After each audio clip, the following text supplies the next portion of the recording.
Listen, guys, welcome to Between the Lines podcast. Let's forget the formalities. Man United have lost 7-0 at Anfield. And to be honest, I didn't turn my phone off. My phone's popping off. All the man them chatting shit. Let's be real. That was very embarrassing, very humbling defeat. This season, we obviously haven't beaten City away. We haven't beaten Arsenal away. Lost to those guys. In those 3 games now, Liverpool, City and Arsenal away now, we've conceded, 16 goals in 3 games. And the team and players have proven that they're capable of playing at the highest level at home, but clearly away against the biggest teams yet. This is one thing we've been incapable of performing at the best level. To be fair, against Arsenal away, I don't think it was that bad, but at the Etihad and now Anfield, absolutely demolished. Let's get into the game, man. I'm going to try to go with the theme I usually do.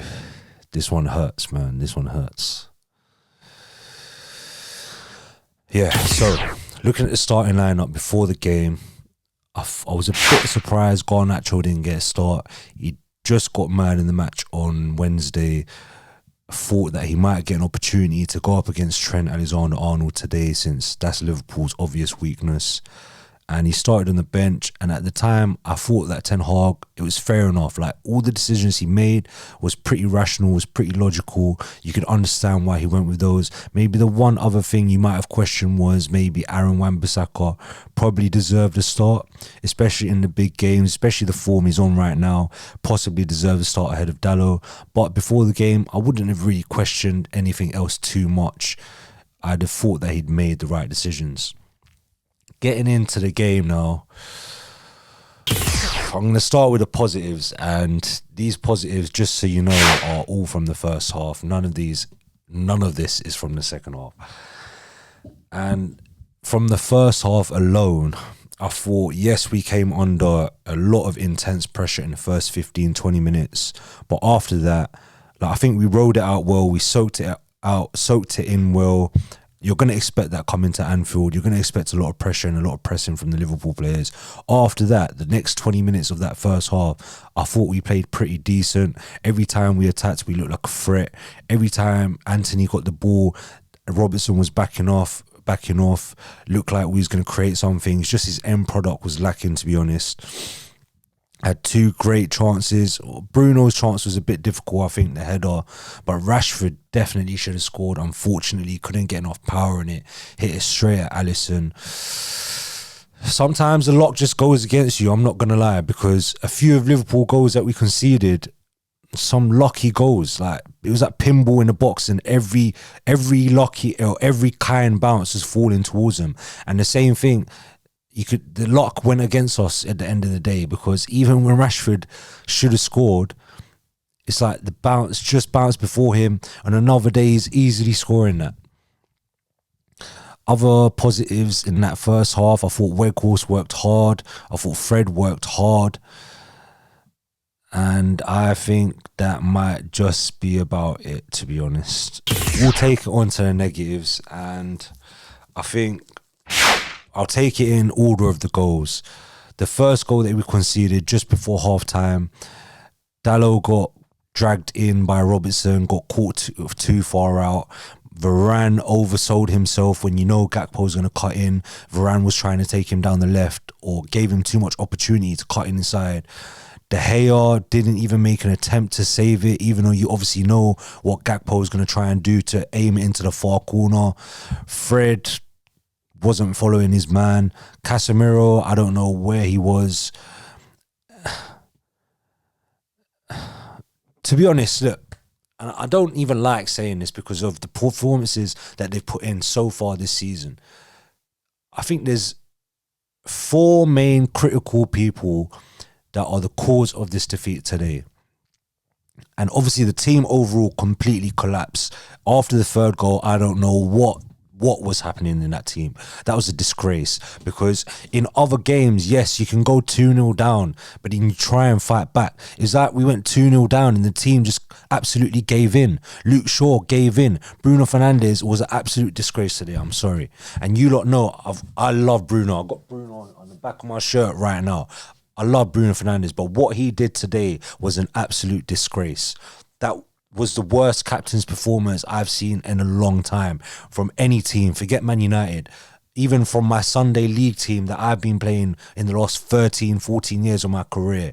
That was one of the worst captain's performances I've ever seen in my life. And you lot can go back in previous videos. I've questioned Bruno as a captain, and that was an absolute disgrace. Like, what was my man on the whole game? Gave the ball away numerous times, showed no quality on the ball. His tracking back was abysmal, kept fouling Liverpool players. He should have been sent off. I don't even know how he lasted 90 minutes on that pitch. And at the end, I think it was almost like he was begging to come off. And I'm glad Ten Hag left him on that pitch, because he deserved to stay on that pitch for 90 minutes and see out that game. He did not deserve to come off and hide away. I don't know what he's going to say in the press conference, either Bruno or Ten Hag. But back to my point, 4 people that need to be at fault for that game. Bruno Fernandes, number 1. Number 2, in my opinion, Rafa Varane, who I don't think he was the worst out of the lot, to be honest, but as the leader of our team, I thought he was poor. And I'm just talking about technically. At least his head didn't really go like the rest of them. Casemiro, number 3, who's been potentially our best player this season. I don't know what happened today, but he looked like he was playing like he was Fabinho. So slow, giving away the ball so many times, especially in the first 15 minutes, was pretty much non-existent for the rest of the game. I barely saw him cutting about the pitch, barely saw him putting a foot in, gave the ball away, was putting in like slow tackles, was slow to run back. Not a lot of leadership from Casemiro today. The 4th person who I think lies at fault for this loss, it's got to be Ten Hag. At half time, you could see that Liverpool had just scored and Weghorst wasn't exactly great technically. The game was crying out for some more attack from United, because we'd shown enough potential in the first half, in the last 20 minutes of the first half, that we were capable of coming back. And then he just took too long to make the decisions, to make the substitutions, left Weghorst on. Garnacho should have been on at half time, and he left Weghorst on. We then conceded a quick goal. Who scored? It was Nunes to score. Casemiro couldn't get the ball out. The team was asleep coming out as well. And also from Ten Hag, like, why didn't he bring on Sabitzer earlier? And why? And Sabitzer's a good player technically, and he's also a battler. He's also physical and is aggressive. And even when Sabitzer came on, you could see like he was the only one that was putting up a fight. He weren't giving up like the rest of the team. He brought him on too late. Why did he bring on McTominay? I don't understand. Like, how did that make any sense? And Scott was shit. Let's be real. Scott was absolutely abysmal when he came on. He did nothing. He put in one good challenge. That's all he did. It didn't make no sense to bring Scott McTominay onto this game. And look, another thing about Ten Hag, he brought on Garnacho. I think it was already 3-0 down. That's a disrespect, man. He should have been, he potentially could have been starting already for this game. To bring him on at 3-0 as an 18-year-old kid, that's a disrespect. Look, there's no point me going in and breaking down the reasons why we conceded every single goal. By like the 3rd goal, my head was gone. It was clear all the players' heads was gone. Sure, I don't know what happened to him as well. Completely gave up after the 3rd goal. But 7-0 flatters them, to be honest. Because I've seen their XG. Their XG was 2.73 goals. Our XG was 0.77. To get 7 goals is a bit of luck, to be honest. And sometimes the luck goes against you. I thought the referee was abysmal. Every decision was going in Liverpool fans' favour. Clearly, you couldn't handle the pressure of the Anfield crowd. I never want to see that referee a big game again. Referee was against us. The luck was against us. Every fortunate bounce was bouncing towards a Liverpool player. And that's proven by their XG. Their XG of 2.77 doesn't equate to 7 goals. They shouldn't have been scoring that many goals. They were clinical on the day, fair enough, but they didn't deserve the 7 goals. I'm sure it flatters them. If any Liverpool fan thinks they deserve that, they're absolutely delusional. Let's take it into the match roundup. There's no point me going through all these negatives because I don't know, man. Just there's no point me getting into each individual player. Match roundup. If I was to say who is our best player on our team today, I couldn't pick out anyone, to be honest. It would be pointless. We've lost 7-0. The main takeaway from this game is Ten Hag. In a way, Liverpool, I'm glad you've beaten us. I'm glad you've humbled us. You know why? Every time Ten Hag has lost a game, he's come back 1,000 times stronger. And that's why I have faith in my manager, regardless of this defeat. Forget the 7 goals. In my head, it's a 3-0 loss, yeah? I don't care. You lot can talk about 7 goals, 7-0, whatever. I do not care because in my head, that's a 3-0 loss. 2.77 XG. In my head, Liverpool won that game 3-0, yeah? Calm. Every time Ten Hag has lost a game, yeah, we've just lost 3-0 to Liverpool. Every time Ten Hag loses a game, do you know how much stronger he comes back? This comeback now after this game is going to be nuts. You saw what we did after we lost the first 2 games in the beginning of the season. You saw the run we went on after we lost against Sociedad. You saw the run we went on after we lost against City, against Arsenal. This run we are about to go on now is about to be frightening. I've got 1,000% confidence in Ten Hag. And look, let's be honest, yeah? The run that we've gone on, I've said in previous videos as well, it was not sustainable. There was going to be a time where we lost. And fair enough, we lost 3-0 today. Put it down to a minor blip.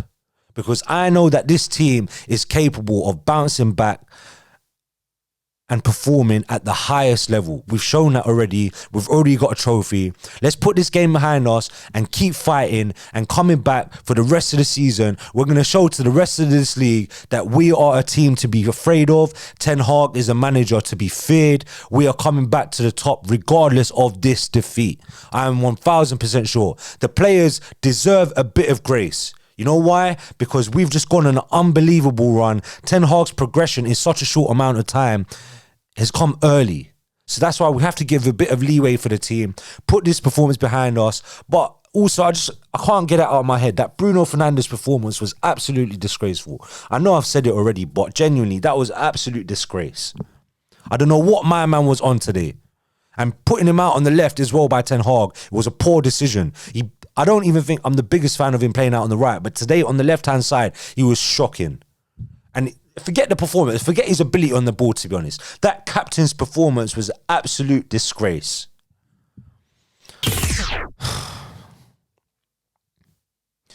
Anyway, looking ahead, we've got Real Betis in the Europa League, and you know that's an easy win. We're going through to the next round of Europa League, and that's on Thursday. I'm actually going to be going to Old Trafford for that as well. I hope the boys put in a massive performance to make up for this loss, because we should have gone to Anfield today and got a win. The form we've been on, the confidence we've been on, and the boys have just collapsed, unfortunately. But confidence in the team. I know Ten Hag is going to work something out and bring these boys back up to a high standard, because I know for sure he will not accept that. And Ten Hag will look at his own mistakes today and try to turn it around. And not even try, to be honest. I have a lot of faith in Ten Hag to turn it around. And look, he's still learning. He's new in the Premier League. He's new at a club of the size of Manchester United. I back him to turn it around. I've got a lot of confidence in him. Real Betis on Thursday. Let's go wipe them away. Finish the tie in the first leg. And then we've got Southampton in the league next Sunday at Old Trafford as well. Let's batter them as well to prove that we're back on the right track. Man, it was hard. It was hard. I'm not going to lie. It was a heavy loss. Anyway, subscribe to the channel. Like the video. Go check out the other videos. I know we did a prediction video yesterday and a preview for the game. All our predictions were wrong. Minor, it's football, it happens. Luck was against us today. Referee was against us today. Ten Hag, the get back, the comeback will be 1,000 times stronger. See you on the next one. Peace out. Between the lines.